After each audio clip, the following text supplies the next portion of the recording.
Il y a une amenée au sol de Frevola où Benoît essaie de saisir une opportunité d'une guillotine tôt dans le combat. Mais encore une fois, je pense que ça vient du même aspect, du fait qu'il se dit que chaque minute, il est capable de soumettre, chaque minute, il est capable de te mettre KO.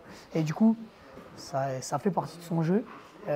Certains pourront le critiquer à propos de ça, mais moi je pense que c'est ce qui fait aussi sa force. Bonjour à tous les amis, bienvenue à la chaîne YouTube du NRFI Club Paris. Je suis avec Nicolas Leblanc, que tout le monde doit déjà connaître, et on est ici aujourd'hui pour analyser le combat de Benoît Saint-Denis à l'UFC 295.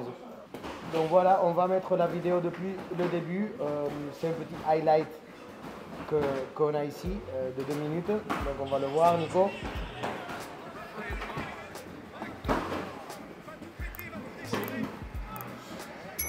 Alors ce qu'on peut voir, c'est que dès le début du combat, Benoît il met beaucoup de pression. Moi je pense qu'un des aspects qui fait qu'il arrive autant à performer, c'est le fait qu'il ne respecte pas entre guillemets la boxe de ses adversaires.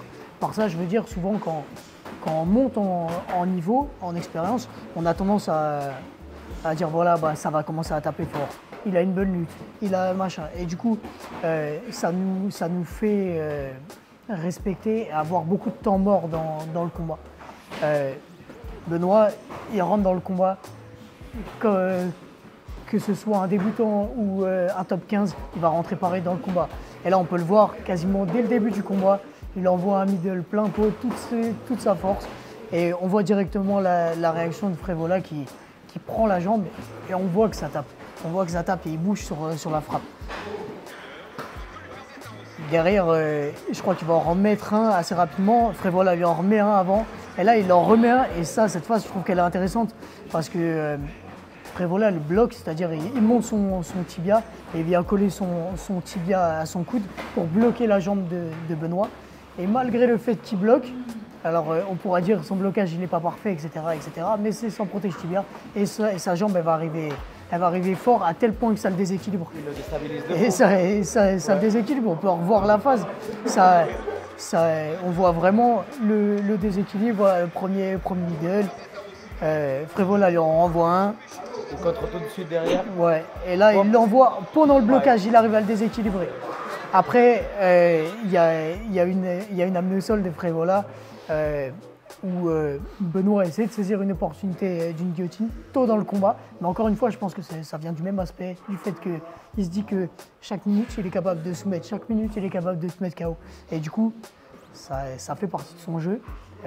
Certains pourront le critiquer à propos de ça, mais moi je pense que c'est ce qui fait aussi sa force. Mais pour arriver à faire ça dans un combat, il faut avoir un niveau de confiance ouais, de ouf. De ouf, un mental et ouais. un niveau de confiance en soi-même de ouf. Donc c'est... Ouais.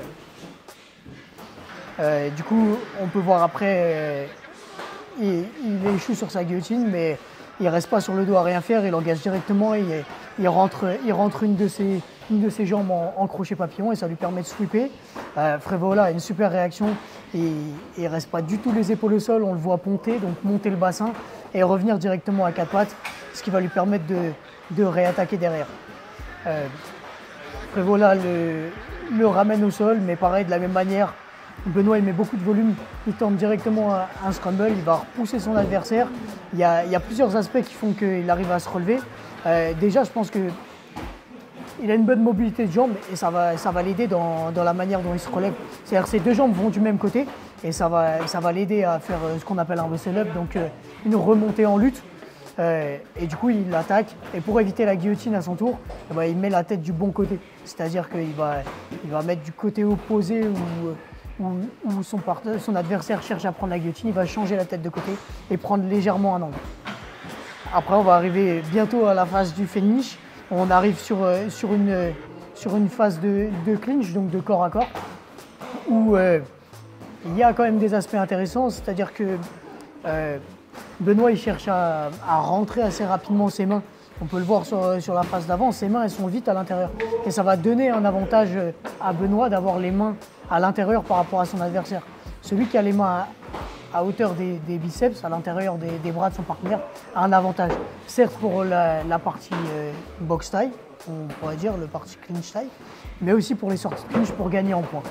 Et là, on va se retrouver dans le finish où où on peut le regarder avant de commenter, il va faire un step. Et je pense qu'il y a plusieurs aspects qui font que ce high kick marche. C'est que premièrement, il a mis pas mal de middle kick avant. Et on voit Frevola sur la vidéo qui descend ses coudes comme s'il allait bloquer un middle. Et je pense que les middle ont fait mal. Les middle ont fait mal et ont déjà mis de l'impact dans le combat. Et du coup, il s'attend à prendre un middle parce que Benoît, il met énormément de middle et pas forcément énormément de high kick. En tout cas, on l'a moins vu mettre des high kick. Et du coup, il s'attend à prendre un middle et la jambe monte. L'autre chose qui fait que le high kick passe, c'est qu'il fait un double step. C'est-à-dire il va avancer, il est en garde de gaucher, il avance sa jambe comme s'il se mettait en droitier. Et il repasse en gaucher et là, il envoie sa jambe. Et ça fait le deuxième aspect. Et le dernier aspect, je pense, qui fait que ce high kick marche, c'est que il y a un rythme qui ne s'est pas arrêté depuis, du coup, on en est à 3 minutes 30, donc ça fait depuis le début du combat qu'il n'y a pas eu une seconde d'arrêt. Donc normalement, quand on sort d'une phase de lutte, de clinch comme ça, en général, on a un peu le temps de se remettre en place, de reprendre le centre de l'espace et de reboxer. Là, il n'y a pas cette phase d'arrêt. Benoît, il court directement sur son partenaire et il envoie high kick. Et je pense que c'est tout cet aspect-là qui fait que... 1 minute 30, ça dure le combat. Ouais. 1 minute 30 pile poil. Et ouais, il n'y a pas laissé un espace pour qu'il puisse récupérer, pour qu'il puisse respirer. Il lui a rentré dedans. De A à Z, ouais. Du début à la fin, en vrai, exactement. Donc merci à tous les amis, merci à Nicolas Leblond pour être aujourd'hui avec nous en train d'analyser ce combat d'un Français à l'UFC que bientôt il va être dans le top 10. Merci à tout le monde de suivre, n'hésitez pas à laisser votre commentaire pour savoir si vous aimez le contenu et n'hésitez pas à nous demander aussi quel combat vous voulez qu'on analyse et avec quel coach. Merci à tout le monde.